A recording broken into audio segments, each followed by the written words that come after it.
Diiringi guntur yang saling sahut-sahutan di senja hari dan gemuruh suara binatang yang ricuh tak menentu. Raja Biak-Biak atau yang disebut juga Raja Uti, lahir ke bumi ini dengan kondisi cacat fisik di mana kaki dan tangan tidak ada. Juga disertai dengan wajah yang kurang elok, yang membuat setiap orang tidak suka untuk melihatnya dan bila sudah terlanjur melihatnya buru-buru meninggalkannya. Dalam pertumbuhannya, Biak-Biak semakin memperlihatkan rupa yang sangat buruk di mana wajahnya terbentuk bagai moncong babi. Bapaknya bernama Guru Tatea Bulan dan ibunya si Boru Baso Burning terus-menerus menangis meratapinya. Mereka berpikir semua ini merupakan hukuman dari Sang Pencipta, namun mereka tidak mengerti kesalahan apa yang telah mereka perbuat selama ini. Mereka terus menangis. Terus bertumbuh. Biak-Biak pun sudah berkemampuan mengguling-gulingkan badannya ke sana kemari dan sudah mengerti berkomunikasi dengan baik.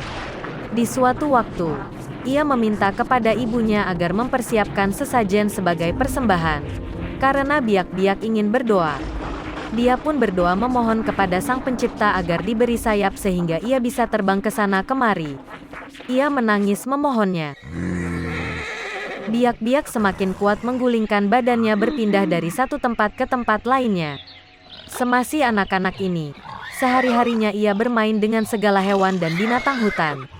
Hewan kesukaannya adalah serigala, anak gajah, anak kuda bahkan anak singa yang setiap harinya dengan jinak menemani Biak-Biak bermain.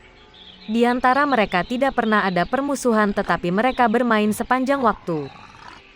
Semua hewan kesukaannya ini silih berganti memberi makanan pada Biak-Biak. Dan Tuhan pun memberi jawaban atas doa Biak-Biak yang terus menangis memohon agar diberi sayap. Pada punggungnya telah tumbuh 2 helai daging yang mirip sayap burung. Ditemani para hewan-hewan itu, Biak-Biak berlatih menggunakan sayap itu. Bagai orang berlatih berjalan menggunakan kedua kakinya. Dalam berlatih itu Biak-Biak sering terjatuh, terantuk pohon, tersangkut di ranting dahan dan kembali jatuh. Namun pada akhirnya ia menjadi berkemampuan mengantisipasi agar tidak jatuh setiap arah gerakan dari kepakan kedua sayapnya. Dia menjadi seorang remaja yang lincah. Melihat kemampuannya itu, kakeknya si Raja Batak pun menjadi ikut melatihnya. Kakeknya memberi Biak-Biak banyak mantra dan melatihnya menggunakan mantra itu. Raja Batak tak henti meminta pada Sang Pencipta agar Biak-Biak terus diberikan kekuatan fisik, mental dan kejernihan pikiran. Setiap hari Biak-Biak dilatih silat, dilatih memukul dengan sayap dan melatih sayap untuk mengambil sesuatu termasuk berjalan menggunakan ujung sayap. Ia juga diperkenalkan rumput-rumputan beracun dan rumput-rumput yang menjadi penawar racun. Bapaknya Tatea Bulan juga sangat banyak berperan dalam membantu pertumbuhan dan kelincahan Biak-Biak. Untuk pencak silat ini, Biak-Biak lebih banyak mendapat latihan dari si harimau, singa dan si serigala di mana aliran ini sekarang dikenal sebagai moncak harimau. Dalam perkembangannya, Biak-Biak semakin berkemampuan untuk mendayagunakan kedua sayapnya dalam memenuhi kebutuhan hidupnya sehari-hari. Menangkis serangan-serangan yang datang secara tiba-tiba dari hewan-hewan liar lainnya yang ada di hutan.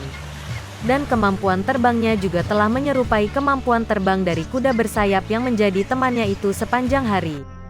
Melihat kemajuan latihan dari kedua cucunya, si Raja Batak akhirnya memutuskan untuk memberikan kedua cucunya itu 2 pustaha atau buku laklak kulit yang berbeda isi. Pustaha Agong atau Agung diberikan kepada Biak-Biak, berisi antara lain tentang perdukunan, silat, telepati dan ilmu menghilang. Pustaha Tumbaga diberikan kepada Sori Mangaraja, berisi ilmu pemerintahan, etika dan hukum, pertanian dan teknik. Dengan ilmu dari pustaha itu, maka semakin meningkatlah kemampuan Biak-Biak dalam menghadapi semua persoalan kehidupannya. Ia bahkan kerap terbang tinggi dan melayang jauh dari satu kampung ke kampung lainnya seperti dari Toba, Aceh dan Palembang tanpa bisa dilihat oleh manusia biasa.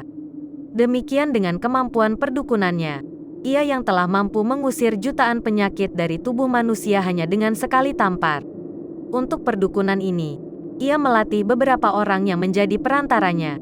Dalam prakteknya komunikasi antara mediator dan Biak-Biak dilakukan secara telepati dan bila diinginkan mediator, Biak-Biak akan mengirim kekuatan energi kepadanya dimanapun mediatornya berada. Tidak saja dengan terbang tinggi, tetapi biak-biak juga kerap menjelma seperti manusia biasa tanpa sayap yang suka berjalan di keremangan malam untuk mengajarkan kebaikan-kebaikan dalam semua sendi kehidupan manusia. Terdeteksi sudah 7 kali biak-biak menampakkan dirinya dalam bentuk rupa yang berbeda-beda namun meninggalkan sesuatu jejak yang sama pada ketujuh tempat tersebut. Jejak itu antara lain pengajaran pencak silat harimau atau moncak babiat, mengusir penyakit hanya dengan menamparnya, dan bantuan meneruskan doa manusia agar dikabulkan Sang Pencipta. Di zaman itu hanya dia yang dapat melakukannya. Dan tempat yang paling sering dia kunjungi pada saat bulan purnama adalah area lokasi batu pemujaan di puncak Pusu Buhit, area batu cawan sebagai permandiannya dan area rumah orang tuanya yaitu Sopo Guru Tatea Bulan di Bukit Sigulanti hingga saat ini. Di suatu malam purnama, biak-biak menerima pesan telepati dari adiknya Tuan Sori Mangaraja yang menyebutkan bahwa dirinya ditangkap dan sedang ditawan Raja Chohan dari India karena ia tidak mau diajak kerjasama. Maka diminta agar biak-biaklah yang meneruskan kedinastian Sori Mangaraja yang saat itu sudah ke-101. Biak-biak menyanggupinya, lalu membentuk dinasti Raja Uti. Dengan dibantu beberapa orang panglimanya, ia memulai kedinastiannya dari kota Barus.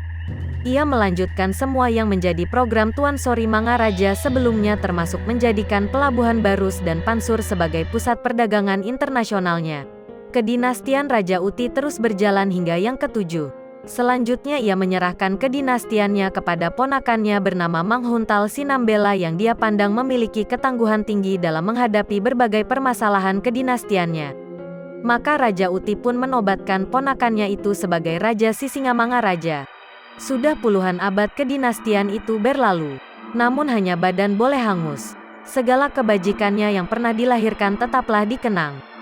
Apalagi biak-biak masih tetap memberi dan mengajarkan kebajikan itu kepada mediatornya yang disebut sebagai Parhitean. Para mediator ini kerap melihat biak-biak melintasi kesunyian malam di mana orang biasa melihat itu sebagai seorang manusia biasa. Namun seorang mediator akan melihat adanya bayang-bayang sayap punggungnya itu sebagai pertanda pemberitahuan bahwa dia sedang berada di situ. Salah seorang Parhitean atau mediator itu adalah Prof. Dr. Sori Mangaraja Sitanggang, almarhum, yang jasanya telah banyak dipakai kepolisian dalam membantu menunjukkan titik lokasi seorang penjahat yang akan ditangkap.